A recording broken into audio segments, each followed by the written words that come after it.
तो surface tension में एक और कॉन्सेप्ट देखते हैं, है ना, एंगल ऑफ कॉन्टैक्ट। क्या होता है एंगल ऑफ कॉन्टैक्ट? जब भी कोई लिक्विड किसी सॉलिड सरफेस के कांटेक्ट में आता है, तो लिक्विड के सरफेस और सॉलिड के सरफेस के बीच में जो एंगल होता है उसको एंगल ऑफ कॉन्टैक्ट बोलते हैं। ठीक है, angle between liquid and solid surface. ठीक है, तो जैसे यहाँ दो एग्जांपल मैंने बना रखे हैं, है ना, एक पानी है और ग्लास है। तो इसमें लिक्विड का सरफेस ये हो गया कर्व वाला, और ग्लास का ये फ्लैट सरफेस ग्रीन वाला। तो एंगल ऑफ कॉन्टैक्ट क्या हुआ? ये हुआ। ठीक है, और दूसरा है एंगल ऑफ कॉन्टैक्ट लिक्विड के थ्रू मेजर करते हैं, तो ये वाला पोर्शन नहीं मेजर करेंगे, है ना, लिक्विड के थ्रू। तो लिक्विड के थ्रू जो एंगल आता है ना, वो एंगल ऑफ कॉन्टैक्ट हुआ। तो ये थीटा एंगल ऑफ कॉन्टैक्ट है यहाँ।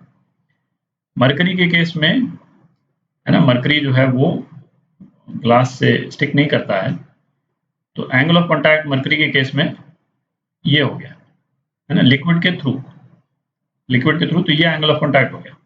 ठीक है, तो अब देखते हैं कि एंगल ऑफ कॉन्टैक्ट किन फैक्टर्स पे डिपेंड करता है, कि भाई किस केस में एक्यूट होगा और किस केस में 90 डिग्री से ज़्यादा होगा, है कि नहीं। तो ये किस पे डिपेंड करता है? तो एंगल ऑफ कॉन्टैक्ट दो तरह के फोर्सेज हैं उस पर डिपेंड करता है। तो एक तो फोर्स हो गया कोहेजन, और दूसरा क्या फोर्स हो गया? एडिशन। कोहेजन फोर्स क्या हुआ, है ना, कोहेजन का फोर्स हुआ फोर्स बिटवीन सेम मॉलिक्यूल्स। मतलब क्या हुआ? वाटर के दो मॉलिक्यूल्स हो गए, ठीक है, तो वाटर और वाटर के बीच में जो अट्रैक्शन फोर्स है वो कोहेजन हो गया। ग्लास मॉलिक्यूल क्या होता है? SiO2। तो SiO2 और SiO2 के मॉलिक्यूल के बीच में जो अट्रैक्शन फोर्स हो गया वो कोहेजन हो गया, है ना। सिमिलर मॉलिक्यूल, सेम मॉलिक्यूल्स, है ना, सेम मैटर में, सब्सटेंस में, तो वो कोहेजन हो गया।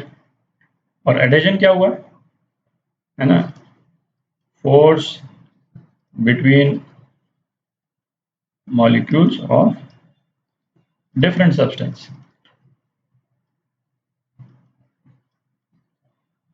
ठीक है, तो एडिशन का एग्जांपल देखते हैं, है ना। जैसे इसी वाले केस में, तो यहाँ पे यदि कोई वाटर मॉलिक्यूल है कि नहीं, और यहाँ पे जो है ग्लास मॉलिक्यूल है, तो इनके बीच में जो अट्रैक्शन फोर्स होगा, तो वाटर और SiO2 के बीच में जो अट्रैक्शन फोर्स होगा, ठीक है, इस केस में मरकरी और ग्लास के मॉलिक्यूल के बीच में जो भी फोर्स होगा, ठीक है, तो वो एडिशन हो गया।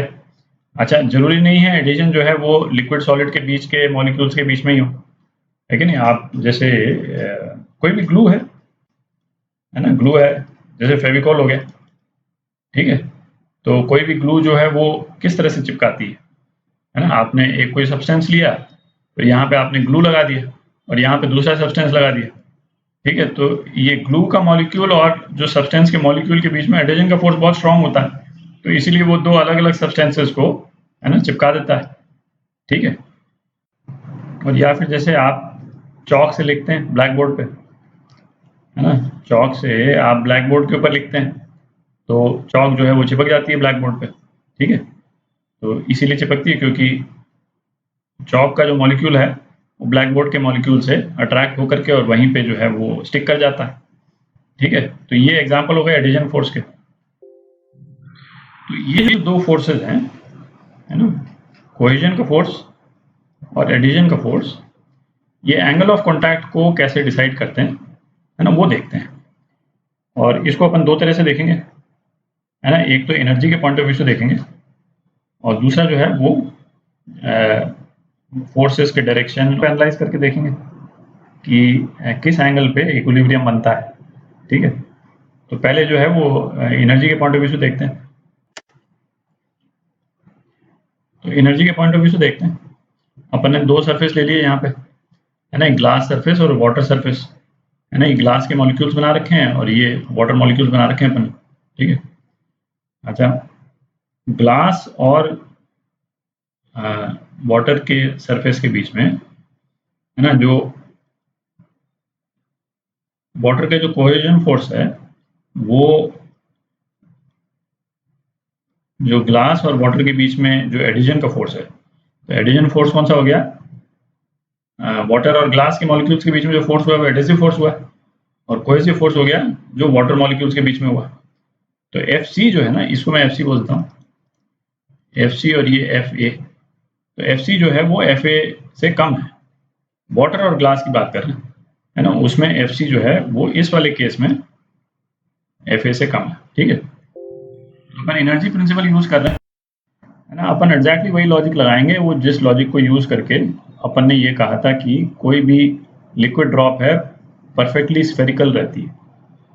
क्यों स्फेरिकल रहती है? क्योंकि मिनिमम नंबर ऑफ मॉलिक्यूल्स जो है वो सरफेस पे ड्रॉप रखना चाहती है, और इसलिए मिनिमम नंबर ऑफ मॉलिक्यूल्स रखना चाहती है कि मॉलिक्यूल को सरफेस पे ले जाने के लिए वर्क करना पड़ता है। ठीक है, सेम लॉजिक अपन यूज करेंगे। तो इसमें जो है, जैसे सपोज एक स्पेसिफिक एग्जांपल ले लें अपन, आप ये वाला मॉलिक्यूल ले लें, ये मॉलिक्यूल ले लें और ये वाला मॉलिक्यूल ले लें। ठीक है। तो ये मॉलिक्यूल जो है वो यहाँ रहना ज़्यादा प्रेफर करेगा या से यहाँ पे रहना ज़्यादा प्रेफर करेगा? ठीक है, ये मॉलिक्यूल जो है वो यहाँ रहना ज़्यादा प्रेफर करेगा। क्यों ज़्यादा प्रेफर करेगा? क्योंकि इस वाले मॉलिक्यूल के, है ना, वो ज़्यादा पास आ जाएगा।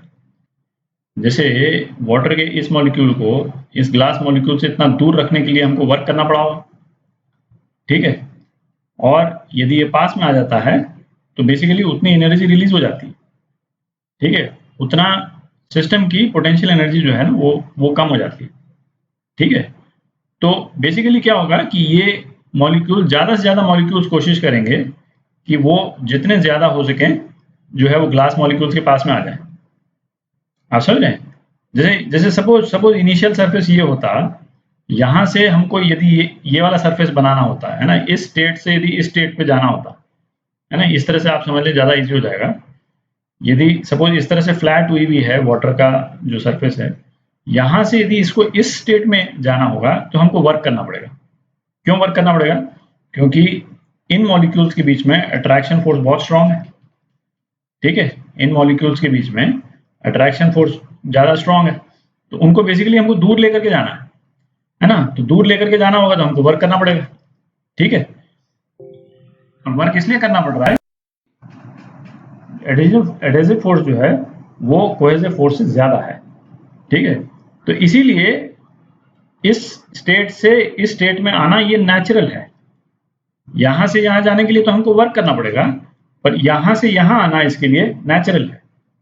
आप समझ रहे हैं? तो इसीलिए जो है वो एंगल ऑफ कॉन्टैक्ट वाटर के केस में जो है वो 90 डिग्री से कम होता है। ठीक है, एक्यूट एंगल होता है। अच्छा, अपन ने मरकरी और ग्लास का जो सरफेस देखा था, उसको यदि दोबारा देखें तो उसमें बिल्कुल रिवर्स लॉजिक अप्लाई हम कर सकते हैं। ठीक है, यदि जैसे जैसे ये है, ये स्टेबल है ना, ये पोजीशन स्टेबल है मरकरी और ग्लास सरफेस के बीच में। मरकरी के मॉलिक्यूल को यदि हमको फ्लैट, मरकरी के ड्रॉप को यदि हमको फ्लैट करना है, ठीक है, यदि हमको इसको यदि फ्लैट करना है, उसमें हमको वर्क करना पड़ेगा। ठीक है, ऐसा क्यों? क्योंकि फोर्स ऑफ कोहेजन जो है मरकरी के मॉलिक्यूल्स के बीच में, ये मरकरी के मॉलिक्यूल्स हो गए, इनके बीच में जो फोर्स ऑफ कोहेजन है वो एडेसिव फोर्स से ज़्यादा है। ठीक है, तो एक तरह से हम ये कह सकते हैं कि भाई मरकरी के मॉलिक्यूल जो हैं वो फोर्स ऑफ कोहेजन ज़्यादा प्रेफर करते हैं, तो इसलिए सिमिलर मॉलिक्यूल्स के आसपास रहना ज़्यादा प्रेफर करते हैं। ठीक है, तो इसीलिए वो जो पोर्शन है जो ग्लास के साथ में टच में रहेगा, है ना, वो कम हो जाएगा। ठीक है, बिल्कुल रिवर्स लॉजिक। तो ये तो अपन ने एनर्जी प्रिंसिपल से देख लिया। ठीक है, अब जैसे फोर्सेस को एनालाइज करके देखते हैं कि एंगल ऑफ कांटेक्ट जो है वो इन दोनों फोर्सेस पे कैसे डिपेंड करता है। ठीक है।